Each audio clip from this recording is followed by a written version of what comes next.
주의 집에서의 하루가 다른 곳의 첫날보다 좋으니 주 사랑 안에 머물며 사랑 노래합니다. 코로나 위르스 때문에 일본이나 한국에 학교까지도 지금 휴교령이 내려서 아이들이 이제 학교도 쉬는 그런 입장이 됐습니다. 아이들한테 물어보니까 너무나 좋답니다. 빨리 코로나 위르스의 문제가 잘 종식이 되어서 정상 생활을 다 할 수 있도록 이렇게 해야 될 것 같습니다. 이 마지막 시간가 되면 될수록 사실 사람들의 죄가 점점 더 심해지고 깊어지고 이렇게 됩니다.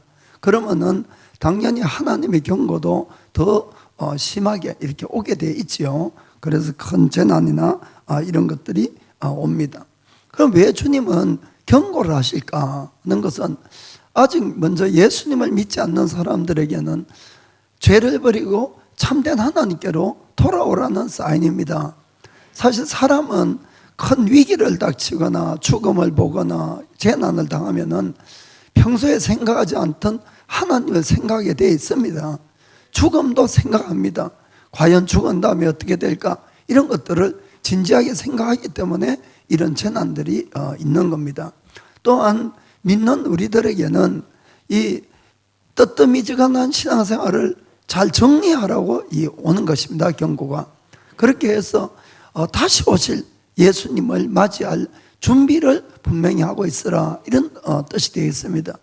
그래서 재난 그 자체는 참 힘들고 어렵지만은, 그러나 경고가 있다는 것은 어떤 면에서 갑자기 심판이 아니라 우리를 다시 돌이킬 수 있고 살릴 수 있는 좋은 그런 계기가 될 수 있다는 것도 꼭 믿으시길 바랍니다. 사실 어떻게 보면은 이번에 코로나 위르스 가는 건 그렇게 큰 재난은 아닙니다, 여러분. 그냥 좀 심하지만은 이 전염병이 도는 건데, 그런데 이런 간단한 것 하나가 일어나도 생각해 보면은 평소에 우리가 간단하게 살 수 있는 마스크나 티슈나 일용품들이 품절이 되어서 못 사고 이러죠. 저는 토요일 날은 이제 항상 교회에서 이렇게 잡니다만은 그 아침에 잠깐 기도하고 이제 가는데 보통 한 7시 15분, 20분 됩니다만은 그때 나갔는데 1층에 기다리는 거예요. 아니, 아직까지 3시간 남았는데 문제점에는. 그런데 시간 일부에 그 이야기를 하니까 어떤 분이 6시경에 이미 기다렸대가 보니 그렇게 그 이야기를 하더라고요. 그러니까 이게 얼마나 이게 참 심각한 이야기인지 모릅니다. 게다가 요즘은 이제 사람이 모이는 곳은 잘 안 가니까 특별히 외식 산업이라든지 이런 건 아주 정말 큰 타격을 이렇게 입고 있는 것 같습니다. 그런데 만일에 이 코로나 위르스가 아니라 정말 이제 식량이 정말 부족해서 먹고 사는 문제가 딱 걸리게 되면은 얼마나 큰 문제들이 일어나겠냐 하는 이야기죠. 그래서 그렇게 돼가지고 이 짐승에게 경배를 해야 되고 666 표를 받지 않으면은 물건을 절대 살 수 없다. 그런 경우에 과연 나의 믿음을 우리가 어떻게 지켜가야 되겠는가? 믿음을 정말 지킬 수 있는가? 그것을 오늘 함께 좀 이야기를 해보고자 합니다. 이건 제가 여러분들 겁주려고 하는 이야기는 절대로 아닙니다. 오히려 우리가 말세에 어떤 믿음의 사람들이 돼야 되는가 하는 것들을 다시 한번 같이 생각해 보길 바랍니다. 예수님의 재림에 대해서 다시 한번 여러분들에게 간단하게 설명을 하겠습니다. 물론 여러 설이 있습니다만은 그 중에서도 가장 일반적으로 받아들이고 있는 설을 이야기합니다. 자, 먼저 데살로니가전서 4장 16절 보겠습니다. 16절. 주께서 호령과 천사장의 소리와 하나님의 나팔로 친히 하늘로 쫓아 강림하시리니 그리스도 안에서 죽은 자들이 먼저 일어나고. 아멘. 어느 날 하늘에서 소리가 나겠습니다. 호령과 천사장의 소리와 하나님의 나팔 소리가 들릴 때에 예수님이 공중으로 재림하시는 겁니다. 공중으로. 그럴 때에 그때까지 예수님 안에서 예수님을 잘 믿다가 죽은 사람들이 먼저 부활한다 이렇게 되어 있어요. 그렇죠? 저 지금 성경을 이야기하고 있습니다. 부활한 다음에 그 다음에 17절에 보면은 그 후에 우리 살아남은 자도 저희와 함께 구름 속으로 끌어올려 공중에서 주를 영접하게 하시리니. 아멘. 그때에 예수님을 잘 그 당시에 이제 믿고 있는 사람들, 정말 하나님 앞에 그 믿음이 합당한 사람들은 이 휴가라 그러는데 갑자기 하늘로 이제 끌려 올라가는 거예요. 끌려 올라가서 구름 속에서 주님과 공중에서 영접을 한다 이렇게 되어 있습니다. 그리고 그리하여서 우리가 항상 주와 함께 있으리라. 아멘. 그래서 이제 그들은 그 다음에 하늘나라에서 7년 동안을 아주 주님과 행복한 그런 생활을 하게 됩니다. 그런데 반면에 땅에 남은 사람들이 어떻게 될까 하는 이야기입니다. 그러면은 땅에 남은 사람들은 아주 큰 파닉이 일어날 거예요. 갑자기 사람들이 없어지면은 얼마나 큰 파닉이 일어나겠냐는 이야기입니다. 게다가 그때부터 계시록에 여러 가지 재앙들이 이렇게 기록되어 있는데 그런 재앙들이 막 일어나기 시작하는 거예요. 뭐 물이 피로 변한다든지 여러 가지 별별 사건들이 이제 다 일어납니다. 그러면은 사람들이 얼마나 많이 죽어가고 그때에 많은 고난을 당합니다. 이것을 이제 전 3년 반이라고 하는데 이 전 3년 반 동안에 너무너무 곤란해지고 혼란에 쌓이고 이럴 때에 이 짐승인 이 적그리스도가 나타나는 거예요. 그리고는 그가 그 3년 반 동안에 아주 정치를 잘해서 이 모든 것들을 다 수습을 합니다. 수습을. 그럼 모든 사람들이 그에게 모든 관심을 가지고 모든 권력을 그에게 이렇게 이양을 주는 그런 일이 생기는 겁니다. 그러면은 후 3년 반이었지 그때부터 시작되는데 그때 이제 성경에 보면은 또 다른 짐승이라 이렇게 되어 있는데 이것은 이제 거짓 예언자이기도 합니다. 거짓 예언자가 나와서 하늘에서 불을 내리고 여러 가지 기적들을 행하면서 자기를 하나님이라고 이렇게 이야기를 하는 거예요. 그리고는 이만희는 아니거죠. 진짜 이제 한국에는 그 기적도 못하니까 그런데 진짜 기적을 행하면서 자기가 하나님이라 그러고 자기를 숭배하라는 겁니다. 경배하라. 그리고는 그때는 경배하지 않는 자는 다 죽인다고 계시록 13장에 이렇게 다 적혀 있습니다. 그리고는 그때는 사람들에게 이 이마나 이 오른 손등에다가 표를 받게 해서 666이라는 표를, 그리고는 그 표가 있는 사람만 매매를 할 수가 있습니다. 그러면은 그 표를 받지 않으면은 절대로 매매를 할 수 없는 것이에요.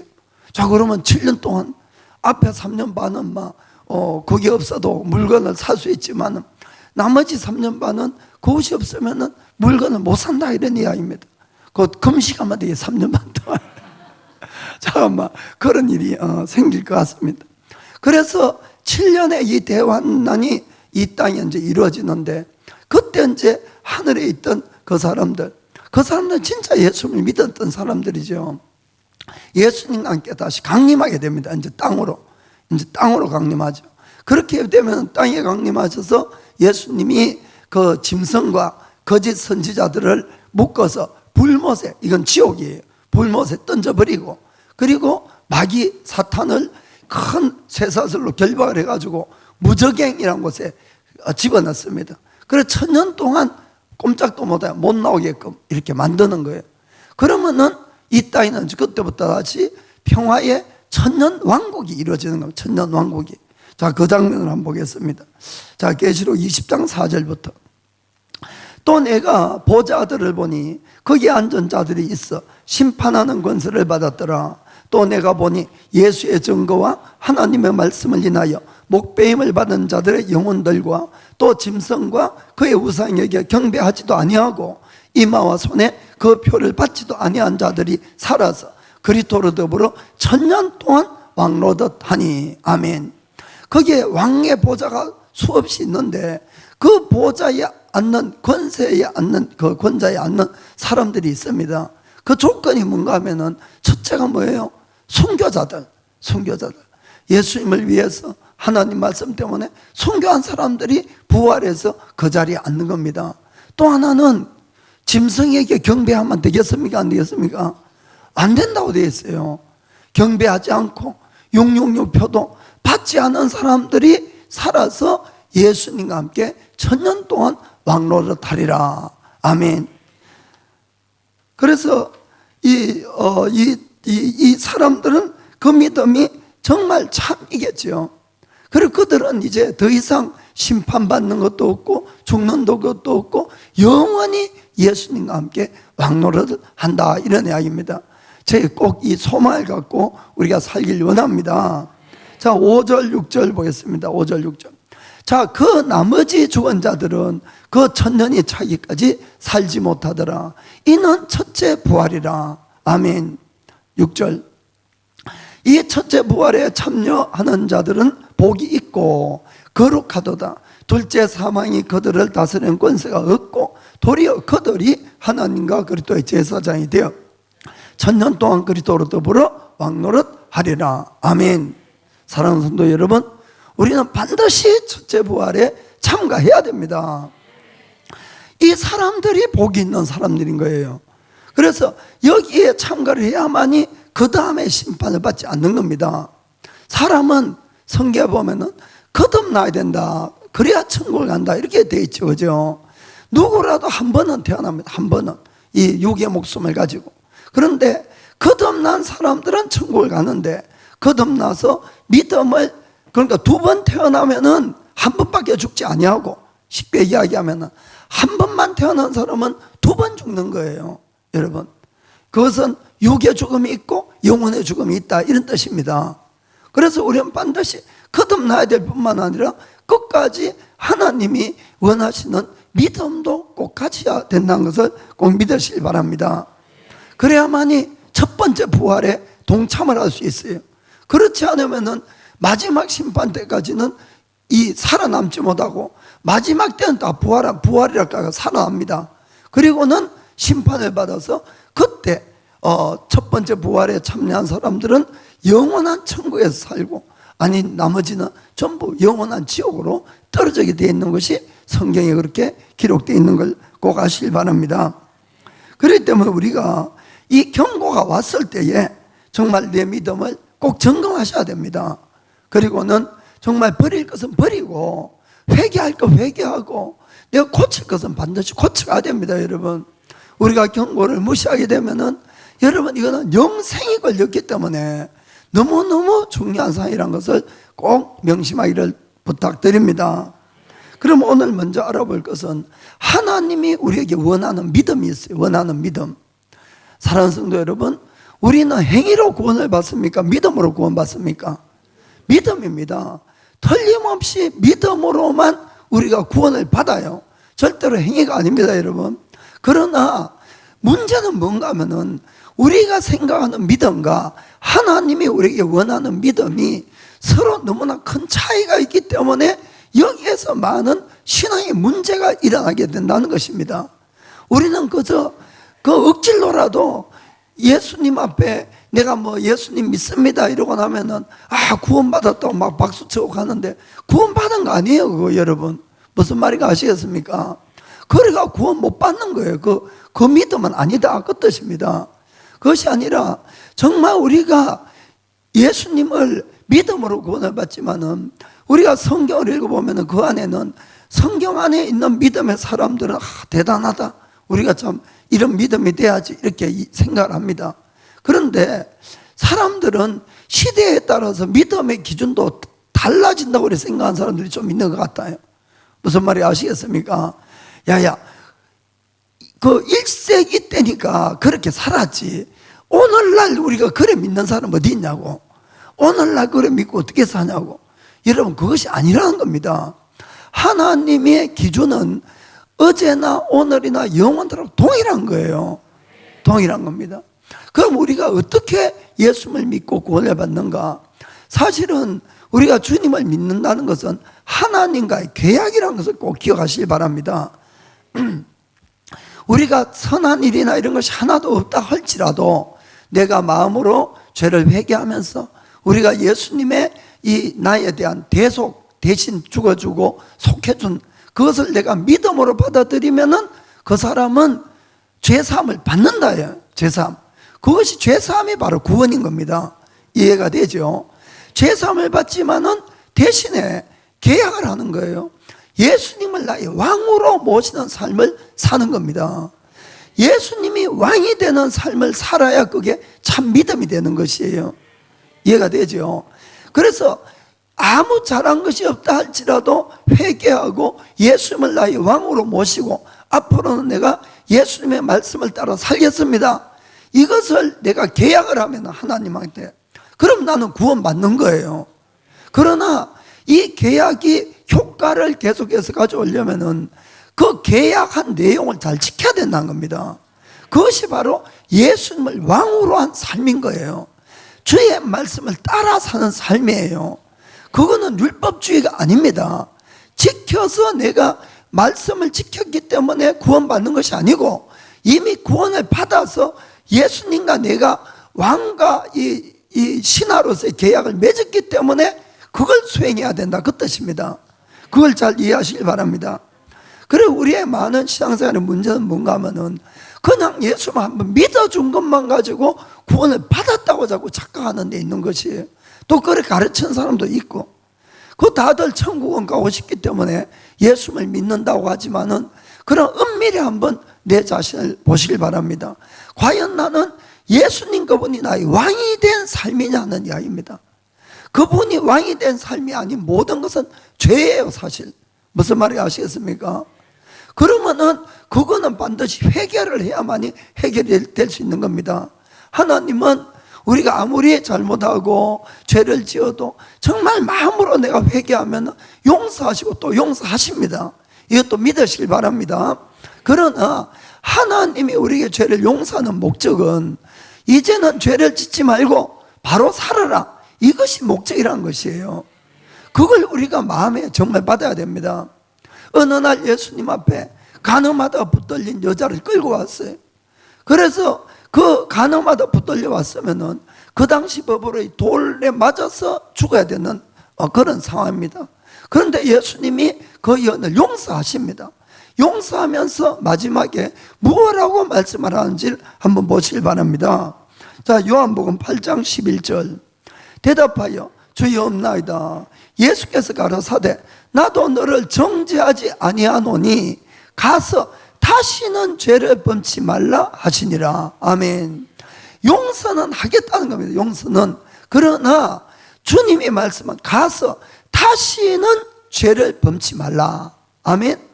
여러분 무슨 말인지 아시겠죠? 주님이 우리 죄를 사해주는 그 목적이 뭡니까? 다시는 죄를 짓지 말라는 거예요. 용서할 테니까. 그것이 바로 하나님의 뜻인 것을 꼭 받아들이길 바랍니다. 예수님은 우리가 예수님에 대해서 어떤 믿음을 가져야 되는가를 명백하게 성경에 말씀하고 있습니다. 마태복음 10장 32절. 누구든지 사람 앞에서 나를 시인하면 나도 하늘에 계신 내 아버지 앞에서 저를 시인할 것이요. 32절. 누구든지 사람 앞에서 나를 부인하면 나도 하늘에 계신 내 아버지 앞에서 저를 부인하리라. 아멘. 여러분, 예수님 믿는 거 절대로 감추지 마시길 바랍니다. 그렇다고 해서 나는 크리스찬 이렇게 써붙여서 다닐 필요는 없지만은 어디에서 믿음 이야기가 나왔다든지 무슨 이야기가 나왔을 때 예수님 믿는 걸 당당하게 이야기를 하시길 바랍니다. 그걸 감추면은 그 믿음은 어떤 믿음이에요? 하늘나라 갔을 때 예수님 나도 너 몰라 이렇게 된다는 거예요. 그 예수님이 그렇게 말씀하잖아요. 그렇기 때문에 내가 예수님 믿는 거에 대해서 어떻게 믿으라 하는 거 다 있다는 겁니다. 그 다음에 37, 38절. 아비나 어미를 나보다 더 사랑하는 자는 내게 합당치 아니하고 아들이나 딸을 나보다 더 사랑하는 자도 내게 합당치 아니하고. 자, 38절도 또 자기 십자가를 지고 나를 쫓지 아니하는 자도 내게 합당치 아니하니라. 아멘. 우리가 어떤 사람이나 어떤 물건을 하나님보다도 더 사랑하거나 더 신뢰하면은 천국 못 갑니다, 여러분. 정말이에요, 이거는 인간적인 생각을 하지 마시고 우리가 예수님보다 내가 더 사랑하고 더 신뢰한다는 것은 사실은 예수님이 나의 왕이 아니라는 거예요, 여러분. 내가 더 사랑하는 것, 내가 더 신뢰하는 그것이 나의 왕입니다. 그것이 나의 신이에요. 그거는 우상숭배입니다. 무슨 말인가 아시겠죠? 그렇기 때문에 우리가 주님보다 비록 부모, 형제를 할지라도 더 사랑하면 안 된다고 되어 있는 것이에요. 그리고 여러분, 우상숭배를 하게 되면 결국 누구 말을 듣습니까? 하나님, 예수님 말이 아니라 내가 더 사랑하는 부모 말을 들어야 되고 또 가족의 말을 들어야 될 것 아닙니까? 무슨 말인가 아시겠죠? 그럼 그 말이 진리입니까? 그분들의 말이 나를 천국에 데려갈 수가 있겠습니까? 그것이 아닐 때도 많이 있지 않겠습니까? 여러분 무슨 말인가 아시겠습니까? 그렇다고 제가 여러분 막 코로나 바이러스 때문에 막 안 믿는 가족이 막 맹반대를 하면은 교회 안 오셔도 됩니다. 그거 가지고 막 싸우라 하는 뜻은 아니에요, 제가. 그런 걸 이야기하는 것은 아니고, 그분들을 내가 더 사랑해서 한다면은 결국 그분들의 말을 들을 수밖에 없다는 겁니다. 이해가 되시죠? 결국 그것이 나를 진리로 인도하는 것은 아니라는 거예요. 그러다 보면은 내가 결국 타협하는 믿음이 되고, 그럼 점점 내가 주님이 원하는 믿음에서 떨어질 수밖에 없다는 겁니다. 그리고 또 우리가 사명을 주님께서 주시는데 그것도 감당하지 못하면은 합당하지 않다고 분명히 주님은 우리에게 경고했다는 것을 꼭 기억하시길 바랍니다. 어떤 분들은 예수님을 자꾸 사람하고 이렇게 비교를 하는 분이 있어요. 특히 안 믿는 분들이 막 그런 분들이 있지만 예수님을 첫 번째 사랑하라 그러면 되게 이 반감을 가지고 막 이렇게 하시는 분들이 있는데, 그건 정말 예수님이 누군지를 전혀 모르고 믿음이 무엇인지를 전혀 모르기 때문에 그런 이야기를 하는 것이에요. 그분만이 나를 구원해 줄 수 있는 분입니다. 그분만이 정말 나의 생명이에요. 아멘. 그리고 예수님이 우리를 살리기 위해서 그분이 생명을 나 때문에 바쳐주신 거예요. 우리가 그걸 한번 생각해 보면은 그분은 나를 위해서 생명을 주셨는데 나도 그분을 생명을 다해서 사랑하고 신뢰해야 된다는 것은 당연하다고 저는 믿는 겁니다. 그래서 그런 믿음, 사랑이 회복되면은 정말 때로는 우리가 선교까지도 이렇게 할 수 있게 되는 겁니다. 오늘 제가 여러분들에게 꼭 말씀드리고 하는 것은 그냥 마지막 시대가 되었기 때문에 재난이나 고난이나 박해나 이런 것에 이 경고라는 것을만을 이야기하고 싶지 않는 겁니다. 그것이 아니고 더 전하고 싶은 것은 이럴 때이기 때문에 우리가 예수님을 더 잘 알아야 된다는 거예요. 예수님을 더 사랑해야 된다는 것이에요. 그래서 예수님에 대한 온전한 믿음과 사랑을 회복을 하면은 다 이겨나갈 수가 있다는 것을 아시길 바랍니다. 만약에 여러분, 우리가 예수님을 사랑하는 것보다도 앞으로 닥칠 재난이나 이 박해나 영원한 지옥이 너무너무 무서워가지고 내가 다만 그런 동기 때문에 내가 이 바로 살아야 되겠다, 죄를 버려야 되겠다, 이렇게 해서 여러분들이 노력을 하면은 반드시 실패합니다. 여러분, 이것은 여러분 이거 정말 잘 아셔야 됩니다. 물론 우리가 저 영원한 지옥을 두려워해야 돼요. 그래야만이 내가 앞으로 죄를 버리고 바로 살겠다는 결심을 할 수가 있는 겁니다. 그러나 나의 이 믿음의 동기, 나의 기반이 다만 그런 것들이 두려워서, 무서워서 내가 앞으로 착하게 바르게 잘 살아가야 되겠다 이러면 여러분 이 몇 달 가겠습니까? 몇 달? 며칠 만에 끝나죠. 며칠 만에 한두 달 하면 너무 힘드니까 그럼 다시 옛날로 돌아갈 거고, 또 그것보다 더 무서운 일이 나 앞에 닥치면은 그걸 따라가는 겁니다. 또 그렇겠죠. 그리고 여러분들이 그 두려움이 기준이 돼버리면은 아무리 내가 열심히 노력을 해도 나는 점점 두려움의 포로가 돼간다는 걸 아시길 바랍니다. 결코 자유할 수가 없어요. 결코.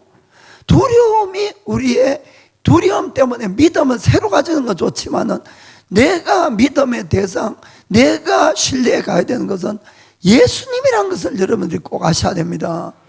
오히려 하나님의 사랑 안에 거하는 자가 되도록 애를 쓰셔 가야 되는 것입니다. 그래서 내가 정말로 예수님을 누구보다도 무엇보다도 사랑하고 신뢰하게 되면은 여러분 모든 두려움에서 자유해집니다. 정말 그렇습니다. 죽음에서도 자유해져요. 진짜 이거는 그 자유해집니다. 그러면은 자연적으로 내가 어떠한 일이 닥쳐도 승리할 수 있다는 것을 꼭 아시길 바랍니다. 왜냐하면 성경에 분명히 이렇게 되어 있습니다. 요한일서 4장 18절 보겠습니다. 사랑 안에 두려움이 없고 온전한 사랑이 두려움을 내어 쫓나니 두려움에는 형벌이 있음이라. 두려워하는 자는 사랑 안에서 온전히 이루지 못하였느니라. 아멘. 결국 내가 두려움이 계속 있다는 것은 주님과 나의 관계에서 온전한 사랑의 관계가 이루어지지 않았다고 성경 말씀하는 겁니다. 이해가 되십니까? 온전한 사랑은 두려움을 쫓아내는 것이에요. 그 결국 주님과 나의 관계 속에서 내가 온전한 사랑만이 모든 두려움을 극복하고 승리할 수 있는 비결이라는 것을 꼭 마음으로 깨닫기를 주의 이름으로 축복합니다. 그러면은 앞으로 어떠한 환난이 온다 할지라도 두렵지 않아요. 왜냐하면 나의 그 사랑하는 사람이 나를 지켜준다는 확신이 있기 때문에 그렇습니다. 두 번째는 이 세상을 이긴 믿음의 사람들로부터 배워야 됩니다. 믿음의 사람들로부터 배워라. 시대나 환경이 나빠지면 나빠질수록 우리 크리스찬들에게 더욱 필요한 것은 무엇인가 하면은 하나님에 대한 우리의 믿음입니다. 하나님에 대한 신뢰. 아멘. 왜냐하면 성경에 요한 1서 5장 4절에 이렇게 되어 있습니다. 대저 하나님께로서 난 자마다 세상을 이기느니라. 세상을 이긴 이김은 이것이니 우리의 믿음이니라. 아멘. 세상을 뭘로 이긴다고요? 우리의 믿음이 이기는 겁니다. 그래서 하나님께서 나야 돼요. 내가 거듭 나야 됩니다. 먼저는 항상 이야기하지만 그래야지 내 속에 하나님의 영이 있고 이길 수가 있는 것이에요. 5절에도 분명히 말씀합니다. 예수께서 하나님의 아들이심을 믿는 자가 아니면 세상을 이기는 자가 누구뇨? 아멘. 없다는 겁니다. 오직 세상을 이길 수 있는 사람은 하나님의 아들 예수님을 바로 믿는 사람만 이길 수 있다고 우리에게 말씀하고 있는 겁니다. 그래서 우리가 이 믿음을 자꾸 키워가야만이 어떠한 일이 와도 두렵지 않아요. 사실은 믿음이 떨어지면은 여러분들이 두려움이 오게 됐습니다. 믿음은 누구에 대한 믿음입니까? 하나님에 대한 믿음이에요. 그래서 우리가 하나님을 신뢰하고 하나님 한 분만을 두려워하면은 세상에 어떠한 것도 두려워지지 않아요, 여러분. 그러나 내가 하나님이 점점 안 두려워지면은 세상 모든 것이 두려워집니다. 무슨 뜻인지 아시겠죠? 정말 하나님에 대한 믿음을 잃어버리면은, 하나님에 대한 두려움을 잃어버리면은 세상 모든 것이 이제는 두려워져요. 조금만 아파도 암이 아닌가 하고 뭐 자꾸 이런 생각도 뭐 이러면 또 뭐 사고 나는 거 아니냐. 여러분 정말 이거는 철칙입니다. 그래서 우리가 신앙을 키우기 위해서는 여러분들이 늘 조금씩이라도 성경을 꼭 읽으셔야 됩니다. 말씀을. 세상은 결코 우리들에게 믿음을 갖다 주지 않습니다. 세상에 일어난 모든 일은 늘 우리에게 불안하고 두려워하고 걱정하고 근심하고 늘 내 주위 사람도 그렇고 환경도 그렇고 늘 그런 것밖에 가져오지 않는 것이에요.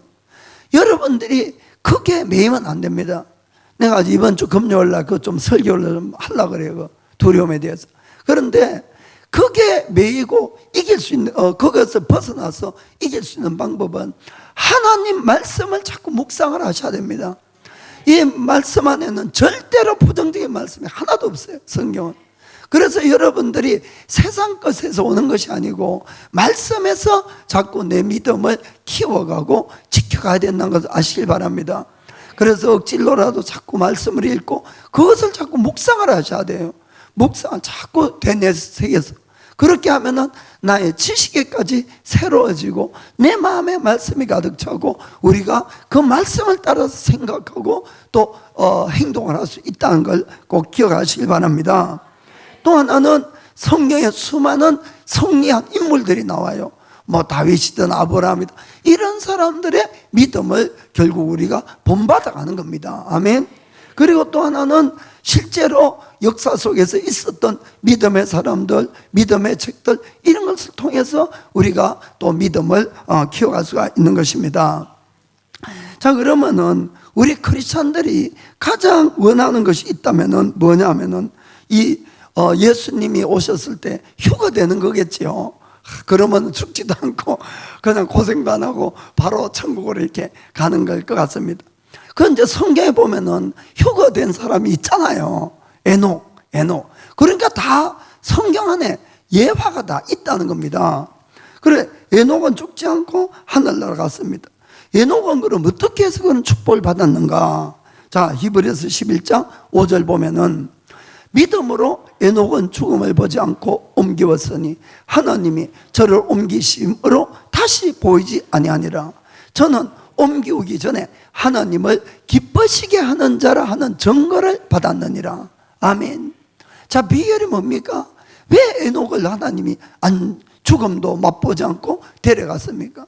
하나님을 기쁘시게 하는 자였다는 겁니다. 아멘. 그러니까 내가 하나님의 기쁨이 되면은 죽지 않고 올라갈 수 있는 것이에요.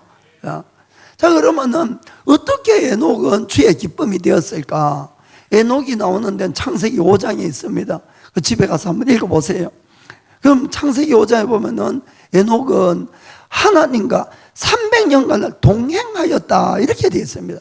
그 짧은 구절인데 두 번이나 나와요. 동행했다 하나님과. 아멘.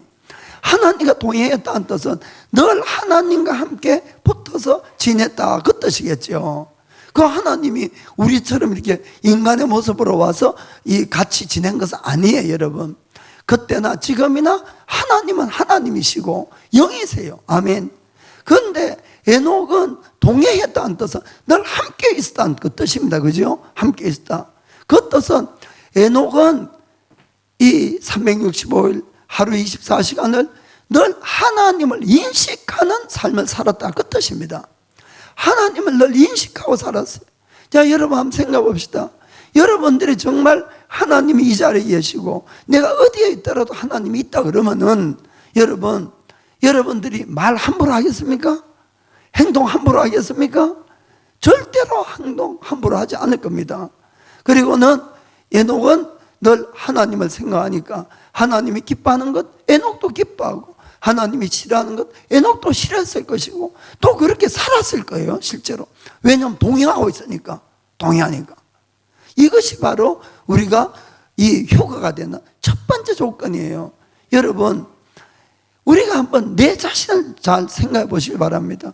하루 24시간 중에서 내가 하나님 그분만을 생각하는 시간이 과연 얼마나 될까?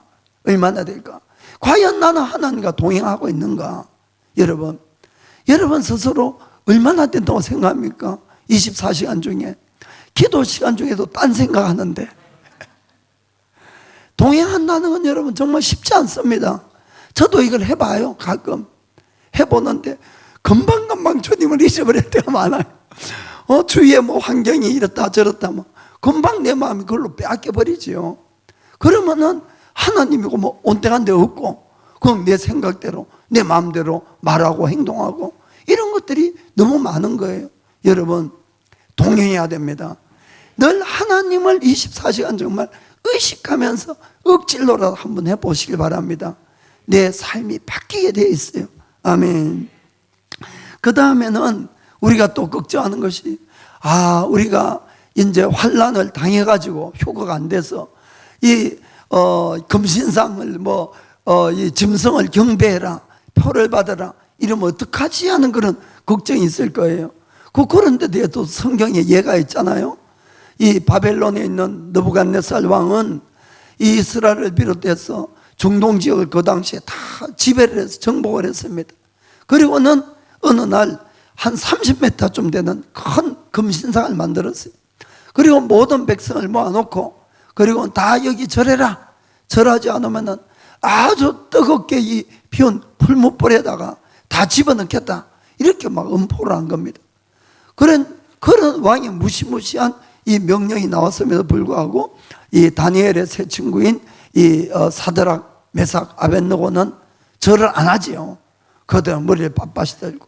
그리고 그 참 은혜되는 구절이니까 한번 다니엘서 3장 읽어보시기 바랍니다. 그런데 이 끝까지 거부를 하니까 이 왕이 막 너무나 화가 났어요. 얼굴 색이 변했다고 이렇게 되어 있습니다.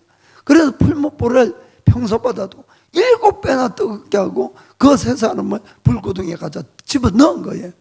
그런데 이제 결과는 어떻게 됐습니까?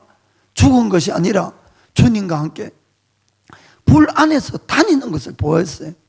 그러니까 결과적으로 이야기하면은 이 느부갓네살 왕이 너무 놀라서 벌떡 일어나서 그 앞에 절을 하면서 오히려 참된 하나님을 찬양했다고 성경은 그렇게 기록되어 있는 겁니다. 자, 다니엘서 3장 28절 보겠습니다. 느부갓네살이 말하여 가로되 사드락과 메삭과 아벳느고의 하나님을 찬송할지로다. 그가 그 사자를 보내사 자기를 의뢰하고 그 몸을 버려서 왕의 명령을 거역하고 그 하나님 밖에는 다른 신을 섬기지 아니하며 그에게 절하지 아니한 종들을 구원하셨도다. 아멘. 구원해 주는 겁니다. 그리고 이 왕이 이 세 사람을 더 높여서 더 높은 관직을 줬다. 이렇게 성경에 되어 있는 겁니다. 때로는 하나님이 왜 우리를 그런 위기에 처해 놓느냐? 하나님을 전거하기 위해서 그런 것이에요. 하나님을. 그렇기 때문에 끝까지 내가 담대하게 믿음을 지키면은 주님이 우리를 구원해 줄 줄 믿으시길 바랍니다.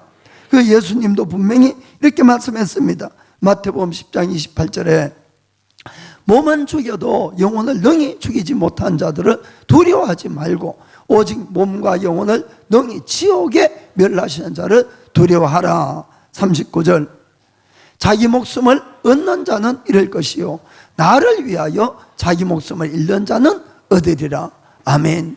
그래서 주님을 위해서 죽으면 죽으리라는 믿음으로 나가면은 반드시 길이 열리게 되어 있는 걸 꼭 믿으시길 바랍니다. 성경에는 감당하지 못할 시험은 주지 않는다 이렇게 되어 있어요. 그렇죠? 그리고 감당하지 못할 시험이 오면은 반드시 피할 길을 내주신다 이렇게 되어 있습니다. 우리가 순교할 믿음이 안 되면 피할 길을 주십니다, 여러분. 그래서 자꾸 걱정만 앞세우지 말라는 겁니다. 제가 말씀드리고 싶은 것은 그래서 하나님의 말씀을 믿으면 돼요. 내가 그만한 믿음이 안 되는데 주님 피할 길 주셔야지. 무슨 말인가 아시겠죠? 그러나 내가 주님 그분을 첫 번째로 해야 된다는 것이에요. 나는 그러지 않으면서 나에게 피할 길을 달라고 그건 안 된다는 거지요. 그러나 내가 정말 주님을 첫 번째로 믿고 사랑하면은 반드시 피할 길이 있을 줄 믿으시길 바랍니다.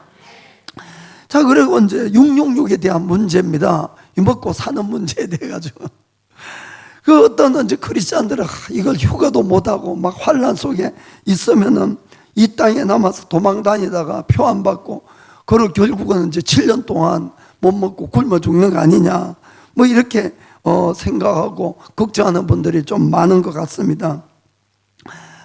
사실은 그때에 대해서 정말 이 짐승에게 절하지 아니하고 또 표를 받지 않으면은 아무 거래를 못 하니까 못 사니까 이건 뭐 못 먹고 있는 거는 뭐 당연합니다. 그건 이제 이런 이야기를 주고받고 하는데 그건 이제 아들이 그러더라고요. 미국의 어떤 목사님이 7년 동안 식량을 어떻게 만드는지 몰라도 일본 돈으로 15만 원에 판다는 거예요. 와, 그렇게 싸냐 제가. 아니 7년 먹을 양식을 어떻게 해놨는지 모르겠지만은 그러면 그분은 이제 장사를 위해서 하는 것이 아니고 이런 환란을 때를 위해서 이제 준비하라는 차원에서 그렇게 하시는 것 같은데 정말 뭐 물론 음식은 제가 뭐 어떤 건지 모르겠습니다만 그 이야기를 듣고 또 그런 방법도 있겠구나 하는 생각도 해봤습니다. 15만 원이 뭐 7년 먹는데 150만 원이라 사지요. 아무튼 예, 그런 걱정이 있겠습니다.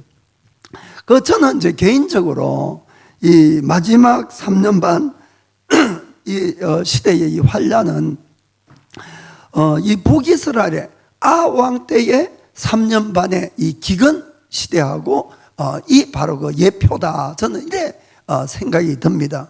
근데 그 말이 뭔가 하면은 그 당시에 이제 아왕이나 이스라엘 백성들이 너무 심한 우상 숭배를 하고 심각한 죄를 지으니까 하나님이 하늘 문을 닫았지요. 그래서 3년 반 동안 비도 안 내리고 이슬도 안 내리고, 그러니까 이제 모든 농작물이 다 없어지고 먹을 것이 없는 거예요. 물도 없어지고 점점. 그런 완전 대환란 속에 들어가야 됩니다. 그런데 엘리야와 엘리야를 도운 과부와 그 가족은 그 나머지 모든 기간을 잘 먹고 잘 살았잖아요. 그 비결이 뭐냐? 그 비결이, 그것은 바로 하나님의 말씀을 듣고 하나님의 말씀에 순종하는 겁니다. 하나님 말씀에 순종하는 것. 먼저 이 기근이 이제 시작됐을 때 하나님이 엘리야에게 거리 시내가에 가서 숨어라 이렇게 말씀했습니다. 거기는 사람도 없고 뭐 먹을 것도 없어요.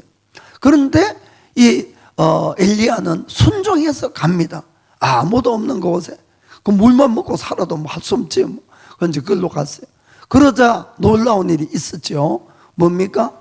아침 저녁으로 이 까마귀가 매일같이 빵하고 고기를 갖다 날라주는 거예요. 여러분, 우리가 정말 주님을 믿게 되면은 이런 일이 생기는 거예요. 정말 믿으시길 바랍니다. 그리고 이제 어느 날부터 또 물에 강이 물이 다 말랐어. 마실 물도 없습니다. 그러나 엘리야는 움직이지 않는 거예요. 왜냐하면은 하나님의 음성을 들어야 되니까. 그래서 움직이는 겁니다. 그래서 드디어 이제 주의 음성이 왔습니다. 그 시돈 땅에 있는 사르밧에 가면 그 과부가 있으니까 그 과부가 너를 도와줄 거라고 했습니다. 그래서 그 북으로 아주 먼 시돈 땅 사르밧까지 엘리야가 갔어요. 갔는데 아니 그 과부를 보니까 부자가 아니라 아주 가난한 과부였어요. 게다가 마지막 밀가루 조금 가지고 이것으로 마지막 음식을 만들어서 자기와 아들이 먹고 막 죽으려는 그런 과부였던 겁니다. 그 과부에게 가서 엘리야가 뭐라고 이야기했습니까? 열왕기상 17장 13절 14절. 엘리야가 저에게 이르되 두려워 말고 가서 너의 말대로 하려니와 먼저 그것으로 나를 위하여 작은 떡 하나를 만들어 내게로 가져오고 그 후에 너와 너희 아들을 위하여 만들라. 그러면은 이스라엘 하나님 여호와의 말씀이 나 여호와가 비를 지면에 내리는 날까지 그 통의 가루는 다하지 아니하고 그 병의 기름은 없어지지 아니하리라 하셨느니라. 아멘. 그래 네 말대로 하되 그것을 만들어서 나한테 먼저 가져오라는 거야. 나한테. 그리고는 네가 그 다음에 너하고 아들하고 먹어라 이렇게 이야기한 거예요. 아니 그 이야기를 듣고 금방 믿고 따라한 사람이 있겠습니까? 이게 참 대단히 심각한 문제인 거예요. 이 진짜냐 가짜냐 이 사기꾼 아니야 뭐 별별 의심이 다 들 거예요 사실은. 자, 엘리야는 하나님의 음성을 직접 들었어요. 그죠? 그리고는 지금까지 직접 행하고 그대로 하니까 그게 이제 말씀이라는 걸 알았습니다. 그러나 이 과부의 경우는 말씀을 하나님으로부터 직접 들은 것이 아니라 전에 들었을 뿐이에요. 그렇죠? 사실은 우리 다 이 마지막 시대가 되고 힘든 어려운 시대에 당했을 때에 직접 하나님으로 들을 사람은 별로 없을 거예요 사실은. 그럼 우리는 어떻게 말씀을 드려야 되느냐? 어떻게? 그것이 바로 성경 말씀이라는 겁니다 여러분. 이 말씀에 기록된 것이 곧 나에게 주는 약속의 말씀이에요. 자, 그러면은 이 성경 말씀 속에는 우리가 의식주에 대해서 어떻게 생각을 해야 되느냐 명백하게 적혀 있습니다. 마태복음 6장 33절 봅시다. 너희는 먼저 그의 나라와 그의 의를 구하라. 그리하면은 이 모든 것을 너에게 더하시리라. 아멘. 이 앞부분부터 쭉 읽어보면은 의식주에 대한 이야기를 쭉 말씀을 하고 있습니다. 그러면서 의식주에 대해서 걱정 말라는 거예요. 너희들에게 하나님이 있어야 될 줄 안다. 그러니까 너희들은 항상 어디 있든지 언제든지 하나님의 나라와 그의 의를 먼저 구하는 삶을 살아가는 거예요. 그래야 하면은 그 하나님의 나라와 그 의도 얻고 또 이 모든 것은 의식주입니다. 이것도 더해서 너에게 주리라. 아멘. 이 말씀을 우리는 믿어야 된다는 거예요. 그래서 내가 위기 때가 돼도 이 하나의 음식 때문에 내가 움직이는 사람이 되면 안 된다는 겁니다. 언제나 하나님의 나라와 의를 위해서 살려고 몸부림을 치면은 그것도 얻고 음식도 얻는다는 거예요. 여러분 이걸 믿으시길 바랍니다. 이 과부는 많이 고민을 했겠지만은 먼저 사실 한 끼 먹거나 두 끼 먹으나 똑같습니다, 여러분. 그렇죠? 이 과부는 자기의 반춤을 먼저 하나님의 종에 드렸던 거예요. 그걸 선택한 겁니다. 자, 그러자 15절 16절에 저가 가서 엘리야의 말들을 하였더니 저와 엘리야와 식구가 여러 날을 먹었으나 여호와께서 엘리야로 하신 말씀같이 통의 가루가 다하지 아니하고 병의 기름이 없어지지 아니하니라. 아멘. 이런 축복된 일이 있는 줄 믿으시기 바랍니다. 지난주 앞전에 금요일 날 잠깐 말씀드렸지만은 이 존 지레크라는 분이 있습니다. 그분의 책을 제가 이제 일본어로 이렇게 이제 되어 있는데 한국말에는 이제 다른 책에 이렇게 두껍게 여러 권 전집안에 있고 막 별도로 있는지 그건 잘 모르겠습니다만 일본에는 이제 존 지레이크에 대한 이야기만 하나님의 장군 하는 책의 제목이 있어요. 그래서 일본말을 아시는 분들은 거기 전오부의 출판에서 나오는데 박 목사한테 주문하면은 한꺼번에 주문해서 줄 겁니다. 꼭 저는 한번 읽어보기를 원합니다. 이걸 읽어보면 믿음이 막 이렇게 자라나요. 믿음이 정말 상상을 할 수 없는, 우리가 지금 듣도 보도 못한 그런 놀라운 이 치유의 기적, 하나님의 기적. 아까도 말씀드렸지만은 엘리야 같은 이야기가 막 수없이 있는 거예요. 돈 한 푼 없이 말씀 따라가서 그때 모든 필요가 탁탁탁탁 채워지고, 이런 걸 보면은 정말 위대하신 하나님을 우리가 다시 발견을 하는 겁니다. 그래서 이제 이런 분들의 책이나 이런 분들을 통해서 믿음을 얻는 거예요. 그렇게 해서 우리가 믿음을 자꾸 끌어올리면은 아무것도 두렵지가 않습니다, 여러분. 여러분 좀 믿으시길 바랍니다. 그래서 이제 대표적인 이 활동이 뭔가 하면은 요새 막 전염병이 나오니까 이 1910년도에 이분이 남아프리카에 그때 전염병이 확 돌아가지고 패스트인지 뭔지 모르겠지만은 국민의 4분의 1이 죽었어요. 이건 뭐 너무너무 심각한. 그런데 이게 막 전염병이 너무 심해서 빨리 사람이 죽으면 시체를 끌어먹고 해야지 병이 더 안 번질 건데, 이 가는 사람마다 병이 걸려서 또 죽는 거예요. 그러니까 이걸 처리할 사람이 없으니까 그 이제 지금 돈으로 환산하면은 이 정부가 너무 급하니까 한 달에 N으로 250만 원씩 주겠다 그랬어요. 그런데 이제 시체 치우고 뭐 이런 걸 하면은, 그런데도 지원자가 없는 거예요. 뭐 막 죽어나가니까. 그런데 그때 이제 존질의 이 치유팀이 미국에서 간 겁니다. 갔는데 무료로, 그것도 사람들 죽어 있는데 들어가서 다 시체 끌어내고 다 끌어묻고 뭐 그 산 사람 있으면 병원으로 옮기고, 이 작업들을 계속 이렇게 하는데 이 의료진들이 막 걱정을 했어요. 저분들도 쓰러지면 안 되는데. 그런데 아무리 지나도 안 쓰러지는 거예요. 그래서 어느 날 물었습니다. 당신들은 혹시 전염병에 안 걸리는 무슨 비책이 있냐고. 그러니까 이 존 지레이크가 자 그러면은 그 패스트균을 자기 손에 한번 놓고 현미경을 한번 보라 그랬어요. 그런데 손에다가 현미경을 보면서 패스트균을 탁 놓으니까 놓자마자 다 죽는 거예요. 놓자마자. 그래서 존 지레이크가 이렇게 이야기를 했습니다. 이것은 생명의 성령의 법이 바로 비결이라고. 생명의 성령의 법이 비결이다. 로마서 8장 2절 한번 보겠습니다. 로마서 8장 2절.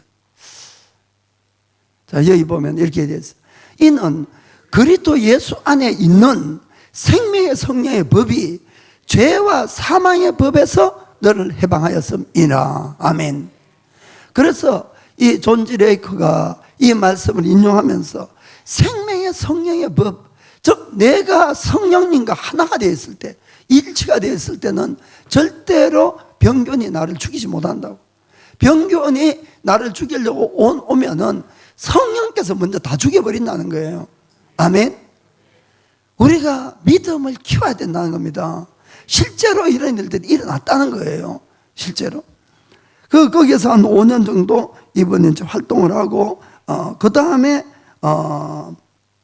1914년도부터 이 44살 때에 미국에 있는 워싱턴주에 이 스포켄이라는 이 도시가 있는데, 거기에 이제 교회를 세우고 거기에 이제 치유의 집을 운영을 했습니다.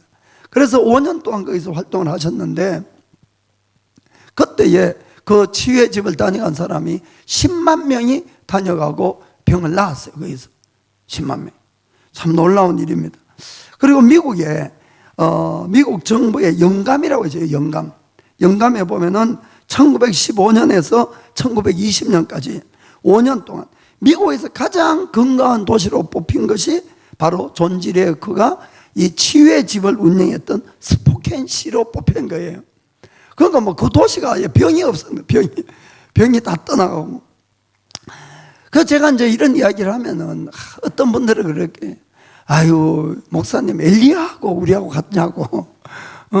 이 존 G 레이커나 이런 분들 아주 특별한 사람들이니까 이런 일들이 일어나지, 우리한테는 이런 일이 어떻게 일어나겠냐고. 여러분 절대로 그렇지 않다는 걸 믿으시기 바랍니다. 저도 엘리야나 존 G 레이커나 이런 분들이 특별한 분이라고는 믿어요, 사실은.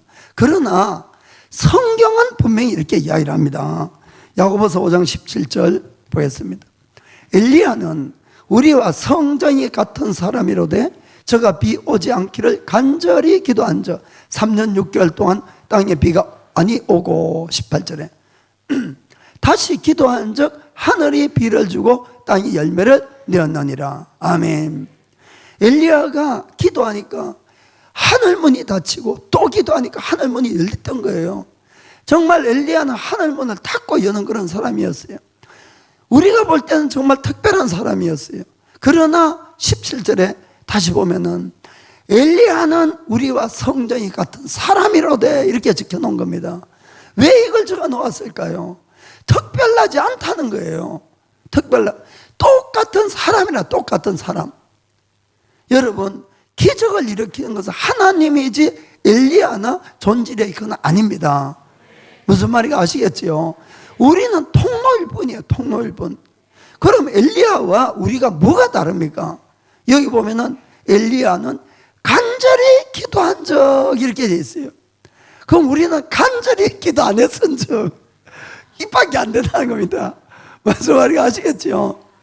그러니까 우리가 엘리야처럼 기도하지 않든지 기도하다가도 중간에 그만두든지 그렇다는 겁니다. 엘리야가 비가 다시 오라고 기도할 때에 갈멜산에서 기도한 장면 나오죠. 머리를 무릎 사이에 완전히 꼽아가지고 땅바닥에 대고 열심히 기도했다고, 간절히 기도했다고 이렇게 되어 있습니다. 한 번 기도했습니까? 기도해서 안 되니까 또 기도하고, 기도해서 안 되니까 또 기도하고, 또 기도하고, 몇 번까지? 7번까지를 간절히 기도를 했던 겁니다. 할렐루야. 한마디로 응답받을 때까지 간절히 기도한 것과 그렇지 않은 우리의 차이일 뿐이다 하는 겁니다. 그래서 성경은 우리하고 성령이 똑같은 사람이지만 이라고 되어 있다는 거예요. 사는 성도 여러분, 우리의 믿음을 다시 한번 끌어올리기를 주의 이름으로 축복합니다. 그럼 마지막으로 실제로 영적 싸움을 싸워야 됩니다. 이 대단히 중요합니다. 이 존 G 레이커가 처음부터 그래 하나님 이 기적의 사람이 된 것은 아니에요. 그는 이 1870년도 카나다에서 이제 태어났는데 형제가 16명이나 태어나요. 16명. 그런데 너무너무 병약해가지고 8명이 다 병으로 죽었어요. 병으로 다 죽고 남아있는 8형제 중에서 3명이 아주 극심한 병이 걸려서 형은 22년 동안 신장에서 계속 피가 나와서 이게 몇 번이고 죽음을 왔다 갔다 했고, 그리고 누나죠. 누나는 유방암에 걸려가지고 완전 빈사 상태가 되었고, 또 이 여동생은 이 백혈병으로 완전히 죽을 지경이 되고, 완전히 뭐 그런 집안으로 늘 병 때문에 고생하고 그렇게 했는데, 막 결론을 이야기하면은, 그런데 이 세 사람은 그 뒤에 그 당시에 또 이제 유명한 이 호주 출신의 이 그 치유의 사역자가 있었어요. 이 알렉산더 그 도이라는 사람입니다. 그런데 그 사람의 치유의 집에 가서 세 사람 다 나가버린 거예요. 그러니까 이 존질의 그는 하나님의 치유에 대해서는 아주 마음으로 굳건하게 믿었지만은 이 치유의 과정이 과연 어떻게 일어나느냐 하는 것에 대해서는 아직까지 큰 깨달음은 없었어요. 그래서 이제 열심히 병에 대한 기도는 했던 겁니다. 그런데 그가 22살에 이제 결혼했는데, 불행하게도 결혼하자마자 아내가 심장병으로 결핵으로 계속해서 아프고 고통받고 이렇게 시작된 겁니다. 막 자기 가족들도 막 지긋지긋한데 막 아내까지 이제 막 이런 완전히 어떤 면은 막 저주받은 그런 뭐 집안이 된 거예요. 그래서 때로는 아내가 심장이 멈춰가지고 집에서 몇 번이고 쓰러진 걸 발견하고 급하게 병원에 옮겨서 살고 이렇게 한 적도 몇 번 있었어요. 그 물론 열심히 기도했습니다. 그리고 친구의 목사들도 불러가지고 같이 열심히 기도했는데 6년 동안, 여러분 참 말이 간단히 6년이지 6년간은 계속 그런 생활로 싸워왔던 겁니다. 그런데 아무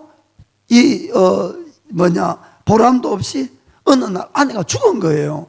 그날도 아침에 아내가 위독 상태가 되어서 친구 목사한테 빨리 연락을 해서 와서 열심히 둘이 이제 기도를 하는데, 남편이 더 열심히 기도한 것 같아. 그런데 이 아내가 죽은 거를 발견한 건 친구가 먼저 죽었어요. 심장이 딱 멎어가지고. 그러니까 이제 존지레이크한테 신호를 보내서 아내가 이제 돌아가셨으니까 우리가 이거를 이제 받아들이자. 이제 이런 식의 이제 아주 그 정중하게 그 이야기를 했습니다. 그런데 이 존지레이크가 너무나 분한 거예요. 물론 이 아내가 뭐 이 상태에서 죽는다는 것은 뭐 어쩌면 당연하지만은 결코 이 아내의 죽음을 받아들일 수가 없었던 거예요. 너무너무 분했어요. 그 절망이 확 이제 뭐 이제 죽었으니까 왔을 때 너무 분해서 손에 들고 있던 책을, 성경책을 확 테이블에 던져버렸어요. 그런데 어떤 데 뭐 벽난로에 던졌다고도 돼 있고 있네. 탁 던졌는데 성경이 이제 탁 맞고 떨어지면서 팍 펴졌는데 거기에 이 눈이 탁 간 겁니다. 그것이 뭔가 하면은 사도행전 10장 38절 말씀이었어요. 하나님이 나사렛 예수에게 성령과 능력을 기름 붓듯 하셨으며 저가 둘이도 않으시며 착한 일을 행하시고 마귀에게 눌린 모든 자를 고치셨으니 이는 하나님이 함께 하셨음이니라. 아멘. 이 구절 속에 마귀에게 눌린 모든 자를 고쳤으니 여기에 탁 꽂힌 거예요. 이 말씀이 마음에 탁 오면서 그의 영혼이 콱 요동을 치기 시작한 겁니다. 요동. 그리고 순간적으로 깨달아지는 것이 많이 있었어요. 지금까지는 하나님이 이 모든 걸 하는 줄 알았어요. 사실은 하나님이 우리가 잘하면 복 주고 또 여러 가지 이유가 있어서 화를 내리고 이렇게 생각했는데 그것이 아니고 모든 자기의 가족들의 죽음, 이 형제들의 죽음, 병, 아내의 죽음, 병, 이 모든 것들이 마귀가 가져온다는 것이 명백하게 마음에 콱 왔다는 겁니다. 무슨 말인지 아시겠죠? 하나님이 아니었다는 거예요. 마귀라는 것이 콱 왔는데 또 성경을 탁 펴니까 누가복음 13장 16절이 탁 펴진 거예요. 그러면 18년 동안 사단에게 매임받은 이 아브라함의 딸을 안식일에 이 매임에서 푸는 것이 합당치 아니하냐. 아멘. 여기도 어느 여인이 18년 동안 병으로 고생을 했는데 18년 동안 그 뒤에는 뭡니까? 마귀가 붙들고 있다, 이런 뜻입니다. 그러니까 이 모든 것이 마귀라는 것이 확실해지니까 그의 이 마음 가운데 성령의 불이 콱 올라오기 시작하는 거예요. 성령의 불이. 그리고는 이 마귀와 죽음에 대해서 너무너무 큰 분노가 일어나게 되고 죽어있는 아내를 향해서 외치기 시작한 겁니다. 이 심장병 가져온 더러운 귀신들아, 이 결핵을 가져오는 모든 귀신아, 죽음의 영들아, 예수의 이름으로 명하노니 떠나갈지어다, 이렇게 명령한 거예요. 그러니까 막 순식간에 성령의 이 번개가 막 능력이 이 아내의 머리끝에서부터 발까지 확 관통을 하고 순식간에 심장병 결핵 완전히 다 낫고 죽은 사람이 살아난 겁니다. 할렐루야, 아멘. 정말 그런 것입니다. 우리는 성경에서 말씀하시고 있는 것을 정말 잘 깨닫고 알아야 되는 겁니다. 성경은 분명히 우리의 싸움에 대해서 에베소서 6장 12절에 이렇게 말씀합니다. 우리의 씨름은 혈과 육에 대한 것이 아니요 정사와 권세와 이 어둠의 세상 주관자들과 하늘에 있는 악의 영들에 대함이라. 아멘. 모든 문제는 혈과 육에서 일어나지만은 그 배후에는 귀신들에게 이 조정을 당하고 있다는 것을 우리가 이걸 정말 인식해야 되는 겁니다. 이걸 내가 깨닫고 그들과 싸우지 않는 한은 늘 혈과 육에 매여서 우리가 이 지는 싸움을 하게 된다는 것을 우리가 알아야 됩니다. 우리가 이걸 인정해야 되고 만약에 인정 안 해야 하고 또 모른다면은 또 알더라도 실제로 내가 싸우지 않는다면은 우리는 언제나 나의 많은 것들을 마귀에게 빼앗기고 마는 거예요. 마귀가 하는 짓이 뭡니까? 훔치고 죽이고 멸망시키는 것밖에 더 합니까? 그런 일이 계속 일어난다는 겁니다. 그래서 우리가 반드시 그들과 대항해야 됩니다. 예수님도 분명히 이렇게 말씀했습니다. 마태복음 12장 28절 보면은 그러나 내가 하나님의 성령을 힘입어 귀신을 쫓아내는 것이면 하나님의 나라가 이미 너에게 임하였느니라. 아멘. 하나님의 나라가 내 삶에 임해야 되는 겁니다.